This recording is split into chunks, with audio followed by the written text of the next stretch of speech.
শিক্ষকদের হাজিরা দেওয়ার ডিজিটাল ফেস ডিটেক্টর মেশিন চুরির ঘটনায় তুগলকি কাণ্ড করেছে খুলনা মেডিকেল কলেজ কর্তৃপক্ষ। সিসি ক্যামেরার ফুটেজে পিয়নের হাতে যন্ত্রটি দেখে পুলিশকে খবর দেয় কর্তৃপক্ষ, কিন্তু এর সাথে এক চিকিৎসকের নাম আসায় বিষয়টি ধামাচাপা দেওয়া হয়। যে শিক্ষকের বিরুদ্ধে অভিযোগ তার সাথে কথা বলেই তদন্ত কমিটি করার সিদ্ধান্ত নেন অধ্যক্ষ। তবে এ নিয়ে কথা বলতে চাননি তিনি। হিমেল মাহবুবের প্রতিবেদন, ছবি তুলেছেন এস এ বাপ্পি।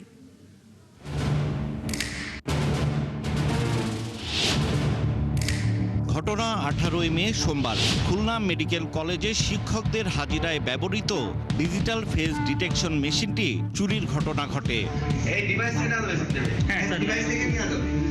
এ নিয়ে থানায় অভিযোগ করে কলেজ কর্তৃপক্ষ।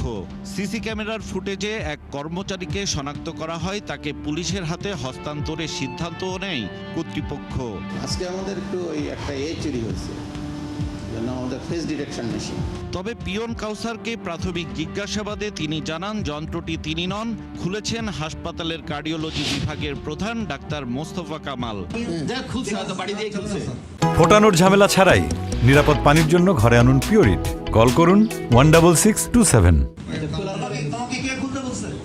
আমি খুলিনি কিন্তু খুলে গেল। কে খুলে দিয়েছে? হ্যাঁ, আমার স্যার খুলে। জোরে বলো, স্পষ্ট করে বলো। আমার স্যার খুলে। কোন Kamal sir? Master Kamal sir. কোন ডিপার্টমেন্ট? এরপরই শুরু হয় প্রশাসনের লুকোচুরি খেলা। পিয়নকে পুলিশে হস্তান্তর তো দূরের কথা, বিষয়টি ধামাচাপা দিতে অধ্যক্ষ বারবার অভিযুক্ত চিকিৎসক মোস্তফা কামালকে ফোন দেন, নেন তার পরামর্শ। শুনেন কামাল ভাই, ওই 71 টিভি থেকে সাংবাদিকরাও আসছে সাক্ষাৎকার নিতে। তাহলে আসছে তো, এখন কি না এটা আলোচনা করতে হবে তো, তাহলে তো আমি তো চাপের মধ্যে থাকবো, তখন তো সবাই বলবে যে আপনি কেন করেন নাই, ব্যবস্থা নেন নাই কেন। তাহলে আগে আমরা তদন্ত কমিটি করি, আসলে দোষী সাব্যস্ত, তারপরে আমরা যেটা করার করব।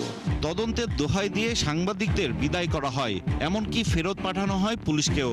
আমার জিনিস আগে উদ্ধার হোক, আমার দামি জিনিস, আমার 57,000 টাকা 58,000 টাকা লাগছে, কিনছি ডিজির মন্ত্রণালয়ের নির্দেশ।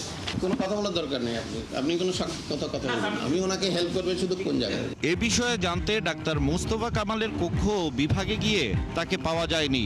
তাকে বারবার ফোন SMS দিলেও তিনি সাড়া দেননি। অধ্যক্ষের নিষেধের কারণে প্রকাশ্যে ক্যামেরায় কেউ কথা বলতে না চাইলেও একাধিক কর্মকর্তা কর্মচারী সেই চিকিৎসকের ক্ষমতার অপব্যবহার এবং এজন্য পিয়নকে ফাঁসানোর অভিযোগ তুলেছেন।